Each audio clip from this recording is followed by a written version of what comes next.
रामचंद्र की जय।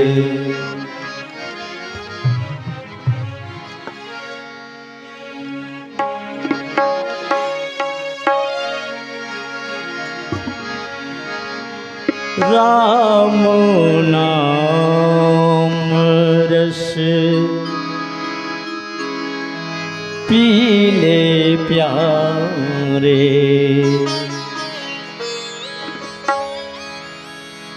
शांति तुझे मिल जाएगी। राम नाम रस पीले प्यारे, शांति तुझे मिल जाएगी। राम नाम रस पीले प्यारे। राम सिया राम जय जय राम राम। राम सिया राम जय जय राम। राम सिया राम जय जय राम। राम सिया राम जय जय राम।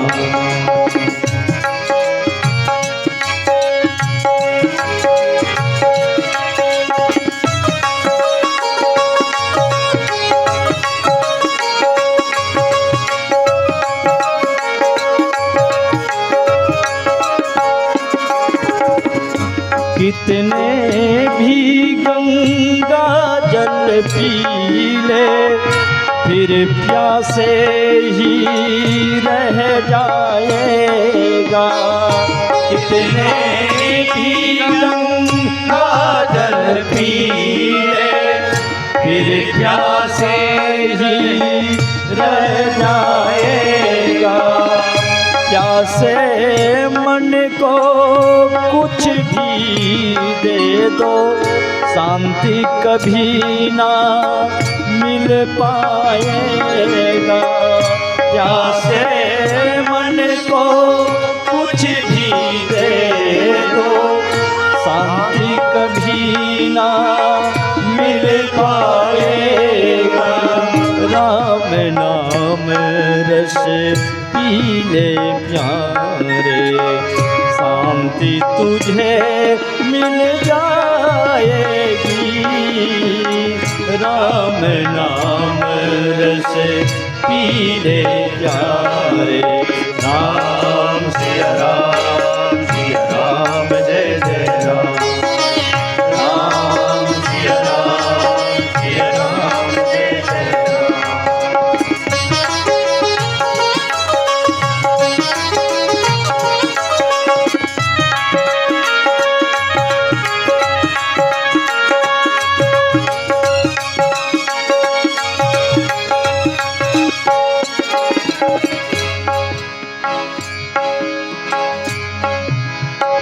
जब तक राम से तू भागेगा, तब तक मुक्ति नहीं पाएगा। जब तक राम से तू भागेगा, तब तक मुक्ति नहीं पाएगा। कुछ ना कुछ बन कर धरती पर बार बार आता जाएगा। कुछ ना कुछ बन कर धरती पर बार बार आए जाएगा। राम भजन में लग जा प्यारे, राम भजन में लग जा प्यारे। मुक्ति तुझे मिल जाएगी। राम नाम रस पीले प्यारे। राम सिया राम जय जय राम। राम सिया राम जय जय राम। राम सिया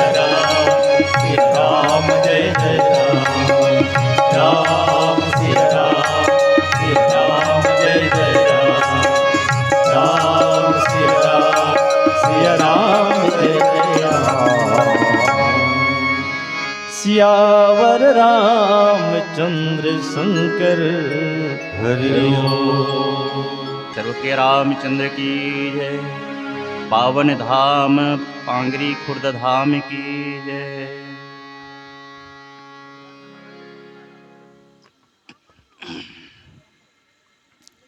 जड़ चेतन जग जीव जुत सकल राम में जान।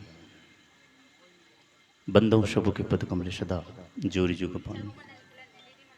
इन्हीं मंगल भाव के साथ आज के इस पुनीत आयोजन जो मासिक मानस संगोष्ठी के रूप में आयोजित है पावन ग्राम पांगरी खुर्द के पावन धरा में,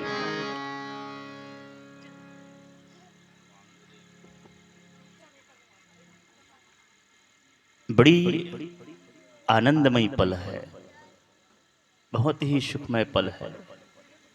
और वो भी संध्या कालीन का जो पल होता है, माँ भगवती विराजमान है, शारदे जी चतुर्भुज रूप में। उनके पावन श्री चरणों में दंडवत प्रणाम।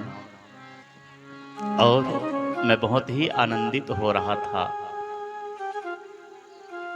जब मैं बैठ करके सुन रहा था मानस के बड़े वयोवृद्ध वक्ता इस मंच पर सभी पहुंचे हुए, विहंग विहंग वक्ता पहुंचे हुए हैं। मैं परम सौभाग्यशाली हूं इस आयोजन से परोक्ष और अपरोक्ष रूप से जुड़े हुए सभी के श्री चरणों में मैं दंडवत प्रणाम करता हूं। कुछ का नाम जानता हूं, कुछ का नाम नहीं जानता हूं, इसलिए किसी का नाम लेना। आप समष्टि सदगुरु के श्री चरणों को मैं दंडवत प्रणाम करता हूं समदृष्टि से, क्योंकि सभी मेरे अपने हो। आत्मरूप सज्जनवृंद, देवियों माताओं बहनों, फूल सरीखा, छोटे छोटे बाल गोपाल, आयोजन समिति से जुड़े हुए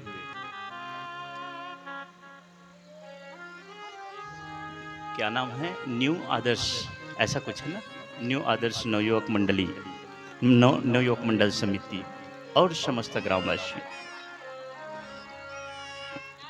आज यह जो आयोजन है वास्तव में संगोष्ठी कहा जाता है उसी को जिसमें मानस मंथन होता है, मानस चिंतन होती है। और मैं निवेदन कर दूं, मैं जब से आया हूं तब से मानस की कथा तो सुन ही रहा हूं, अविरल गति से प्रवाहित हो ही रही है, लेकिन एक विशेष दृश्य मुझको देखने को मिल रहा है। और अभी भी वह दृश्य मैं देख भी रहा हूँ, पीछे बैठा था तब भी देख रहा था, अभी सामने में बैठा हूँ तब भी देख रहा हूँ। क्योंकि सारे लोग पीछे बैठे हैं तो बीच की जगह को किसके लिए खाली छोड़े हैं। कार्यक्रम के शुभारंभ का समय होता प्रातःकालीन बेला, तो चलो भाई और लोग आएंगे वो बैठेंगे कहते। कार्यक्रम उत्तरार्ध की ओर है अब, है ना। तो मैं निवेदन करूंगा, इसलिए निवेदन मेरा आप सबके श्री चरणों में प्रेषित है कि मैं कोई टीकाकार या व्याख्याकार नहीं हूं, कोई प्रवचनकार नहीं हूं। सबसे पहले हाथ जोड़ के निवेदन, मैं एक छोटा सा बालक चर्चा करने वाला हूं, हरि चर्चा करने वाला हूं, राम चर्चा करने का आदेश मुझको मेरे पूज्य गुरुदेव आचार्य श्री मूलचंद जी साहू राम दर्शन मानस परिवार ग्राम पौवारा जिला दुर्ग उतई का मुझको जो आदेश है, तुमको कभी टीका व्याख्या प्रवचन नहीं करना है मानस पर, तुमको सिर्फ चर्चा करना है। और चर्चा जब होती है, चर्चा जब होती है तो बातें श्रवण मंडल से अंतःकरण तक के पहुंचती है। व्याख्याकार व्याख्या करता है, टीकाकार टीका करता है, प्रवचनकार प्रवचन करता है। श्रोता समाज सुनते सुनते ऊँघ जाते हैं, सो जाते हैं, किसी किसी की नींद लग जाती है। इसलिए मैं टीका व्याख्या प्रवचन नहीं करूंगा। यथामति जो मेरे गुरुदेव का प्रसाद मुझको मिला है उस प्रसंग पर, है ना, इस प्रसंग पर यथामति बांटने का प्रयास करूंगा। लेकिन सबसे पहले निवेदन कि मेरे साथ चर्चा में कौन कौन लोग शामिल होंगे, हाथ खड़ा करें।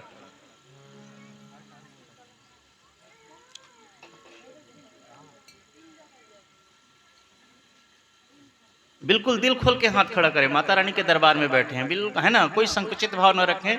मैं आप सबका पुत्र सरीखा हूँ, है ना, पिता पुत्र और माता पुत्र के बीच में कोई ऐसी रुकावट या कोई ऐसी बाधा नहीं होनी चाहिए, कोई ऐसी संकुचन का भाव नहीं होना चाहिए। कौन कौन है जो मेरे साथ चर्चा करने के इच्छुक हैं? हाथ खड़ा करें। क्या बात है, चर्चा बिल्कुल ना, 100% सत्य है, 16 आना सत्य है ना। तो चर्चा आमने सामने होती है कि दूर में बैठ के होती है?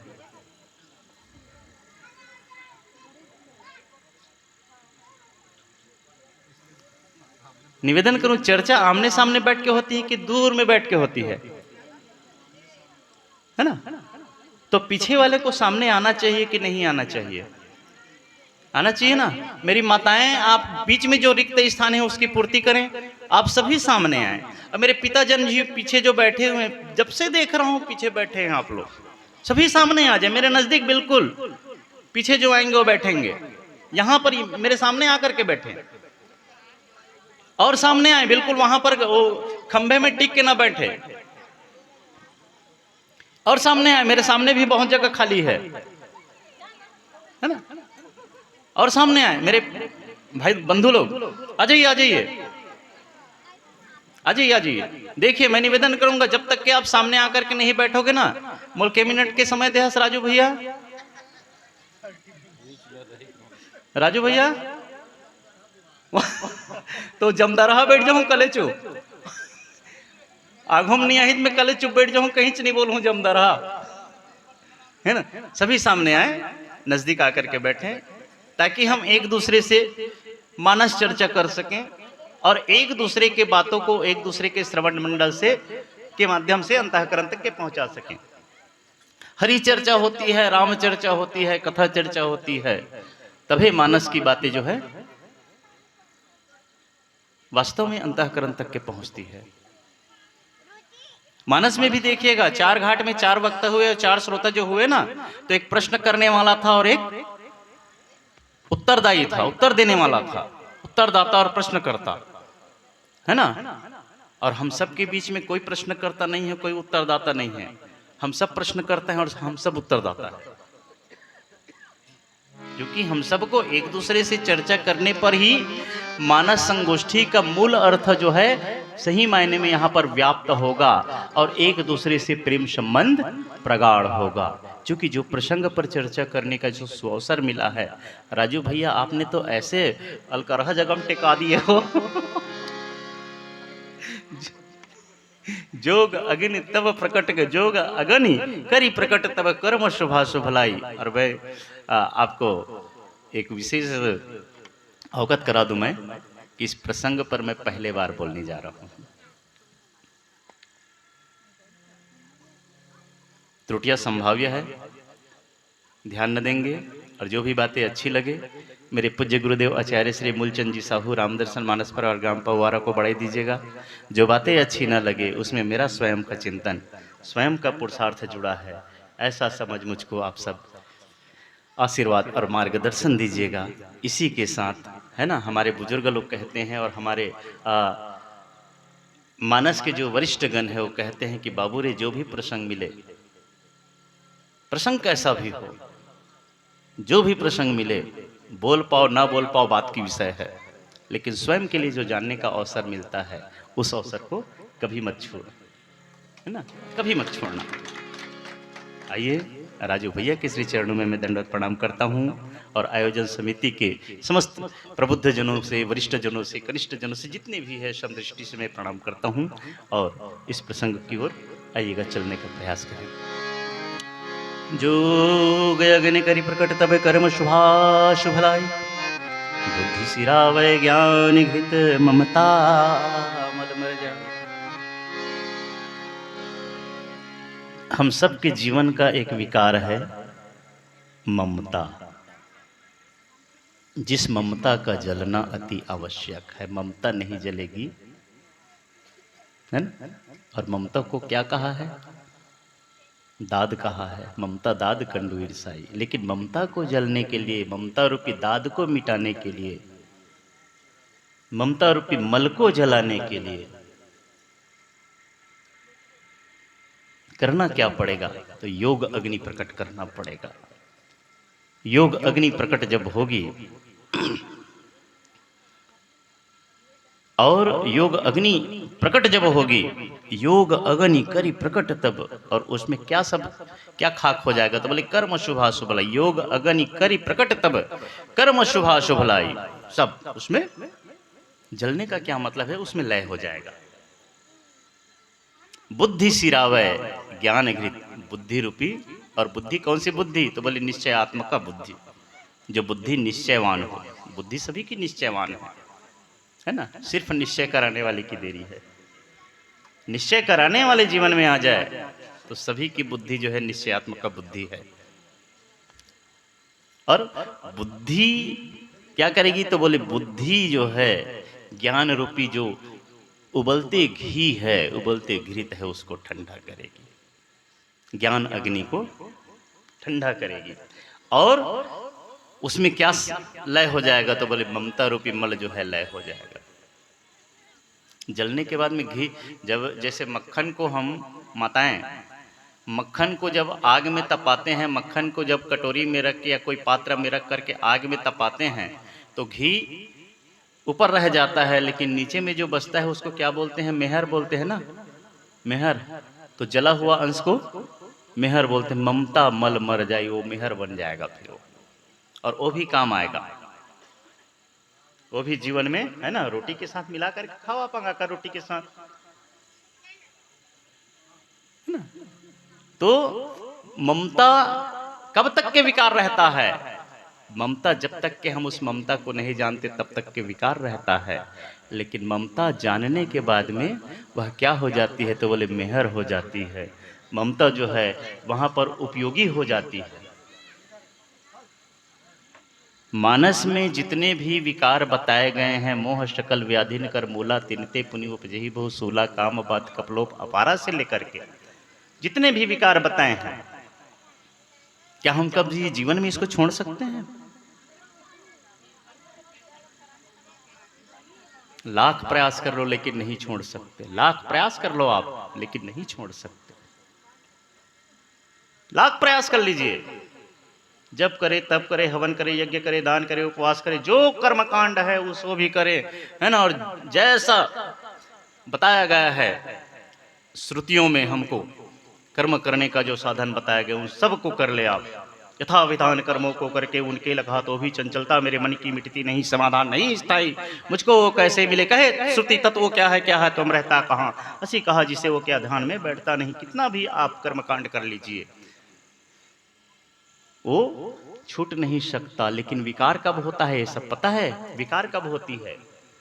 विकार इसमें हम आसक्त होते हैं तो विकार हो जाती है, लेकिन अनासक्त भाव से, संयमित दृष्टि से, संयमित भाव से, संयमित मन से और संयमित बुद्धि से जब इनका उपयोग करो तो आपके लिए साधक है। सब साधक है, इसलिए यह नहीं छूट सकता जीवन से।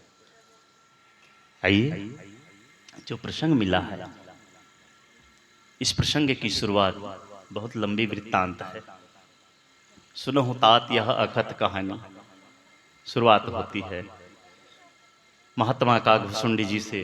पक्षीराज गरुड़ जी जो प्रश्न किए हैं, है ना, इच्छा जागृत किए हैं जानने की, जो जिज्ञासु बन करके आज अपने मोह के निवारण के लिए नीलाचल पर्वत में गए हैं। और ज्ञान और भक्ति क्या है? कहो ज्ञान भगति कर भेदा का है ना। तो भेद मतलब क्या है? भेद मतलब अंतर नहीं। भेद का तात्पर्य हम अंतर, हमारा जो चिंतनशील बुद्धि है, हमारा संकल्प विकल्प करने वाला जो मन है, सीधा जाता कहां है? भेद शब्द जहां भी आया तो फिर वहां पर हम अंतर खोजने लगते हैं। ईश्वर जीव भेद, तो ईश्वर जीव में अंतर। जहां पर भेद शब्द आया वहां पर हम अंतर खोजने लगते हैं। अपितु मेरे गुरुदेव के द्वारा जो मुझको प्रसाद मिला है उसमें अंतर शब्द सामने नहीं आता। वहां पर रहस्य, भेद मतलब रहस्य, भक्ति की रहस्य और ज्ञान की रहस्य वास्तव में क्या है। और ज्ञान प्रकट कब होता है? इसको ज्ञान दीपक प्रसंग कहते हैं ना, नाम दिया है ज्ञान दीपक प्रसंग। लेकिन राजू भैया और सुरेश भैया और अपना पटेल भैया, नीलम भैया और हमारे ईश्वरी भैया लता पहली वाले और जितने भी प्रबुद्ध जन हैं, है ना, आप सबसे निवेदन करूंगा कि इसमें मानस में आई है, वास्तव में ज्ञान दीपक प्रसंग प्रज्वलित हुआ है। ज्ञान दीपक प्रसंग, नाम ज्ञान दीपक है, लेकिन कौन सा दीपक जला है आगे जाकर के?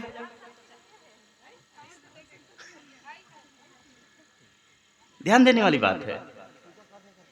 कौन सा दीपक जला है आगे जाकर के? यही विधि ले से दीप। कौन सा? तो बोले तेज राशि विज्ञान में।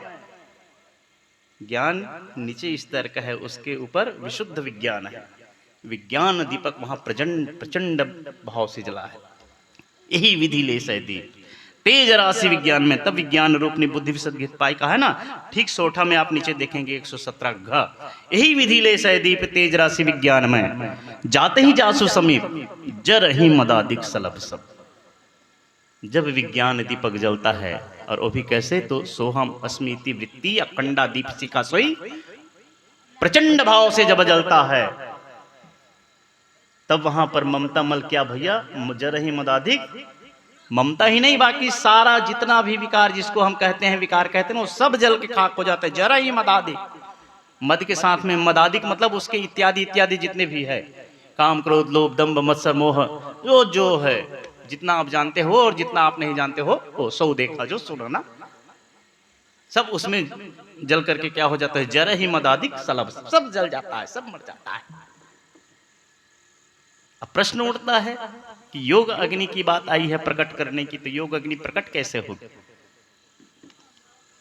वृत्तांत बहुत लंबी है, सुनहु तात यह अकथ कहानी।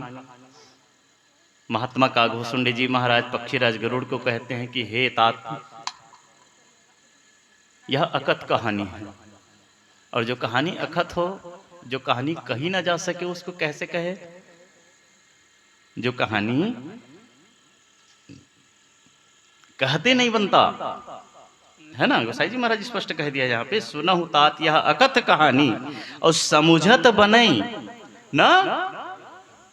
विचित्र बात है, जैसे कबीर के भाषा को हम उल्टी भाषा कहते हैं ना, उल्टी गंगा बहाने वाली, है ना, वैसे यहाँ पर भी उलटवासी वाली बात है। समझत बनई न जाई बखानी। अरे बखानने वाला बखान ही नहीं कर पाएगा तो समझने वाला क्या समझेगा, और सुनने वाला क्या?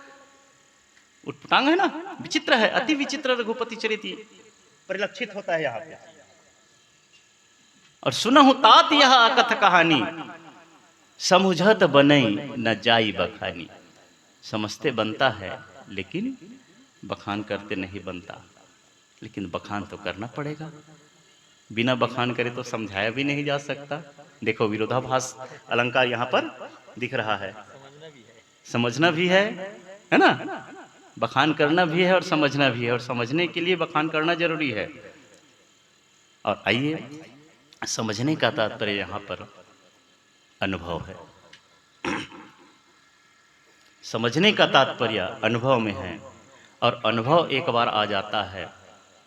ज्ञान दीपक कैसे जलता है, ज्ञान अग्नि, योग अग्नि कैसे प्रज्वलित होती है, एक बार अनुभव में आ गया तो वास्तव में वहाँ पर कहने के लिए शब्द नहीं रहता, सिर्फ समझ में आता है, अनुभव में आता है।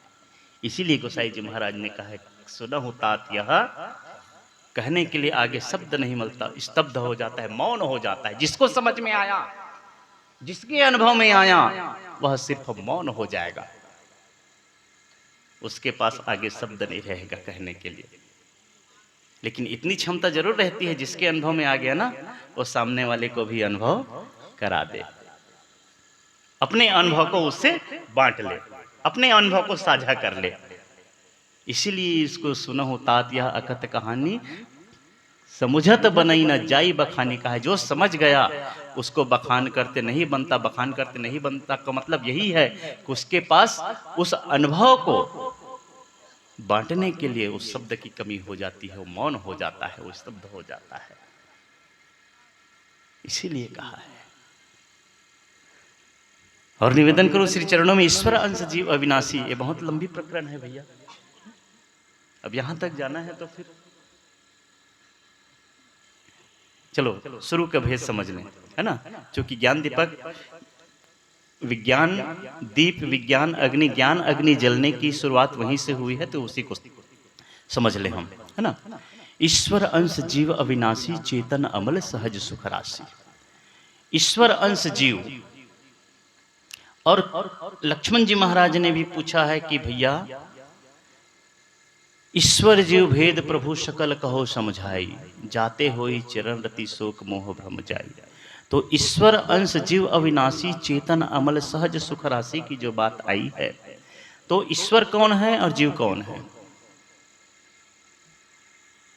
ईश्वर का अंश जीव है और जीव का सनातन स्वभाव, जीव का शाश्वत स्वभाव, जीव का सार्वदेशिक सार्वकालिक सार्वभौमिक स्वभाव क्या है? तो गोसाई जी महाराज संकेत करते हैं चेतन अमल, चेतन है, सहज में चैतन्यता है वो, और चैतन्यता सिर्फ परमात्मा को ही होती है, परमात्मा को ही चैतन्यता मिलती है ना। चैतन्यता वो है स्वयं। तो चेतन यानी चैतन्यता, चेतन अमल, और अमल मतलब जहां पर कोई मल ना हो, जहां पर कोई मल ना हो, अर्थात परम विशुद्ध, परम शुद्ध कहा जाए, निर्मल मन जन सो मोहि पावा, एकदम निर्मलता का भाव, एकदम परम पावनता का भाव, वो जीव का क्या है? तो बोले सहज स्वभाव है, जीव के सहज लक्षण है, जीव की सहज विशेषता है, चेतन अमल और सहज सुख राशि। सहज में सुख की राशि है वो, उसमें दुख की लेश मात्र छटा नहीं है। लेकिन ईश्वर का अंश जीव कब से कहलाने लग गया? ईश्वर का अंश जीव कब से कहलाने लग गया? योग अग्नि प्रकट होने की प्रक्रिया यहां से शुरुआत होती है ना। वहां तक पहुंच पाएंगे नहीं पहुंच पाएंगे पता नहीं, लेकिन शुरुआत यहीं से होती है। ईश्वर का अंश जीव है ना। तो वो ईश्वर जो है अपने ईश्वर के अंश को जीव कब से कहलाने लगा? उसको तो ईश्वर ही कहना चाहिए, उसको ईश्वर ही कहना चाहिए, लेकिन जीव कब से कहलाने लगा? तो सबसे पहले तो ईश्वर क्या है उसको जानना पड़ेगा, तो फिर जीव को जानेंगे। पहले ईश्वर को जानना पड़ेगा तो फिर जीव को जानेंगे। अब उसको कैसे जाने? अच्छा, आज तक के हम सब ने सुना है बड़े बड़े वक्ताओं से, बड़े बड़े प्रवचनकर्ताओं से, है ना, कि ईश्वर सब में है, ईश्वर सब में है, ईश्वर सब में है, ईश्वर सब में है। किसको किसको बात यह अनुभव में आया है कि ईश्वर सब में है? हाथ खड़ा करें। चर्चा का विषय, निवेदन करूं, जो भी बोलेंगे सत्य बोलेंगे, सत्य के सिवाय कुछ नहीं बोलेंगे, मुझको पता है।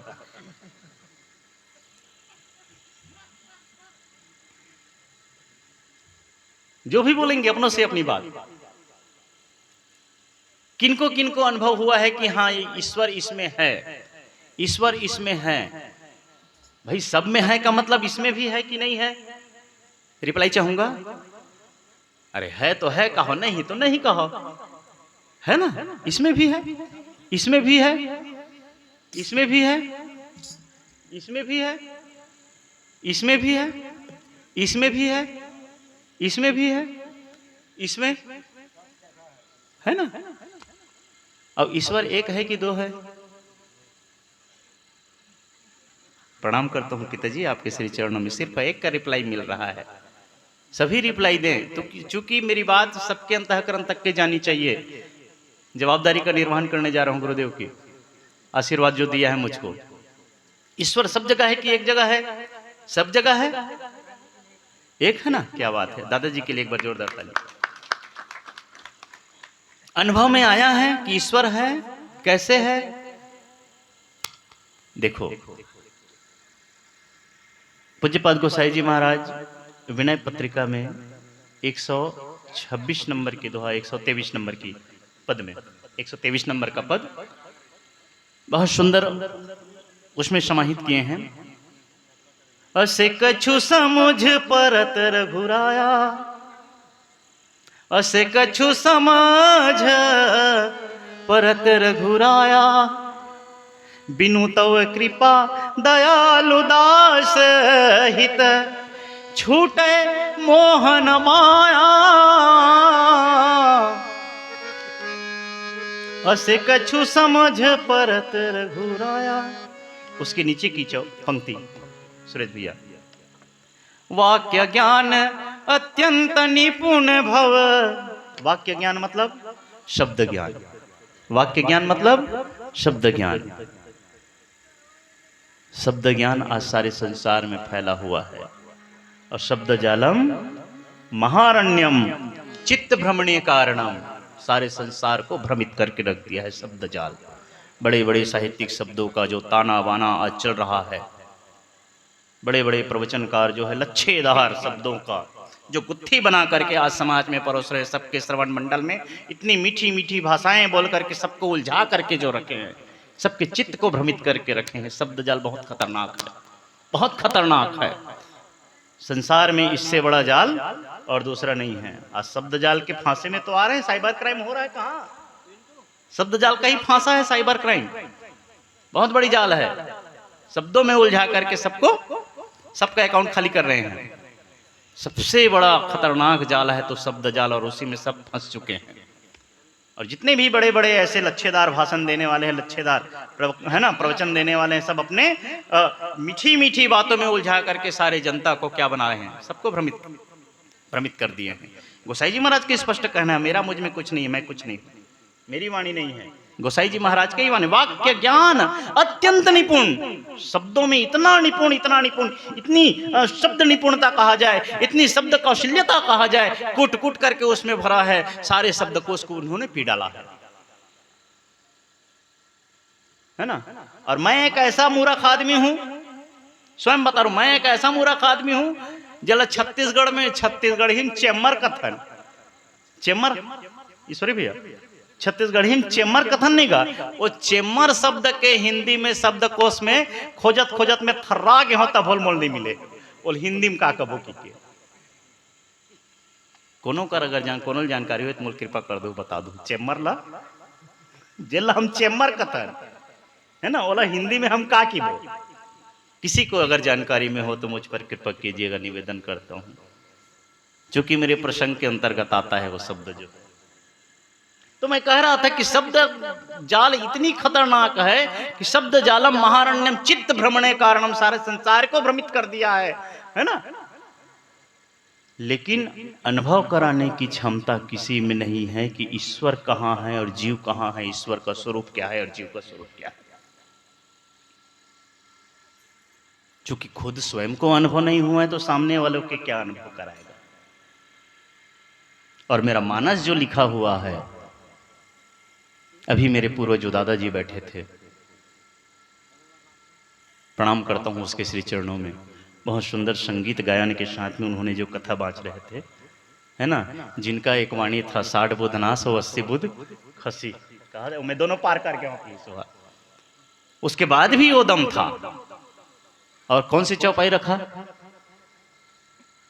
उमा कहूं मैं अनुभव अपना, इस चौपाई को रखा ना। तो मानस लिखा किस पर है, अनुभव पर लिखा है। भगवान शंकर कहते हैं उमा कहूं मैं अनुभव अपना, अनुभव। कागभूषण जी महाराज कहते हैं दादाजी, अब निज अनुभव कहूं खगेसा, अनुभव है ना।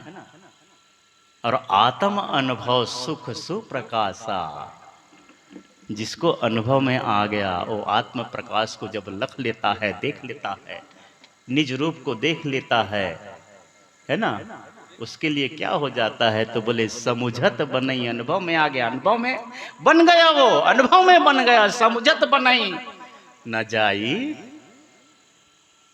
बखानी, अनुभव में बन गया वो। यहां अंतःकरण में अनुभव हो गया, लेकिन न जाई बखानी, क्यों, क्योंकि मौन हो जाता है, स्तब्ध हो जाता है। अब प्रश्न उठ रहा है यहां पर कि ईश्वर के लक्षण क्या है, ईश्वर रहते कहां है, ईश्वर दिखते कैसे हैं। तो भाई अभी दादाजी ने जैसे बताया, हम सब चर्चा के विषय में हैं, दादाजी ने जैसे बताया इसमें भी ईश्वर है, इसमें भी ईश्वर है, इसमें भी ईश्वर है, इसमें भी ईश्वर है, इसमें भी ईश्वर है, सब में ईश्वर है, लेकिन ईश्वर है ना। अब तो ही मन बताओ जीव कौन ला कब होता।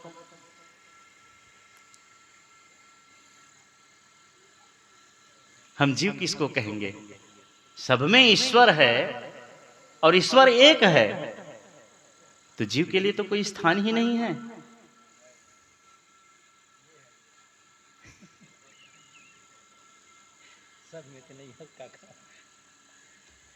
है ना? तो आप ही में जीव है और आप में ही ईश्वर है ना? क्या बात है।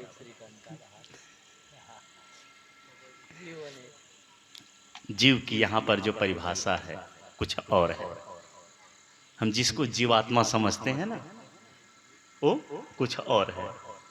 उनकी एक अपनी अलग भूमिका है, उनकी एक अपनी अलग परिभाषा है, उनकी एक अपनी अलग, है ना।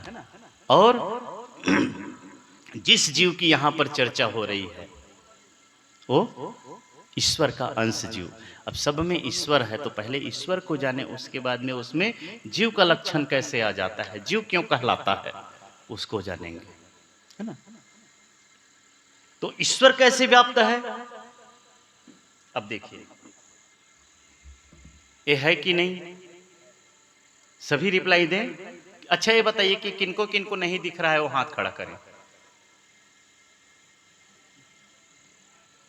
मतलब सबको दिख रहा है। अच्छा, जिनको जिनको दिख रहा है वो हाथ खड़ा करें। सभी को दिख रहा है ना? चलो प्रणाम करता हूं आप सबके से। दिख रहा है ना? तो है कि नहीं? ये है तब दिख रहा है कि नहीं है तब दिख रहा है तब दिख रहा है ना? ठीक है तब दिख रहा है। ये है कि नहीं? ये है वो झूठ है कि सच है तब दिख रहा है कि नहीं है तब दिख रहा है तब दिख रहा है। ये है तब दिख रहा है कि नहीं है तब दिख रहा है।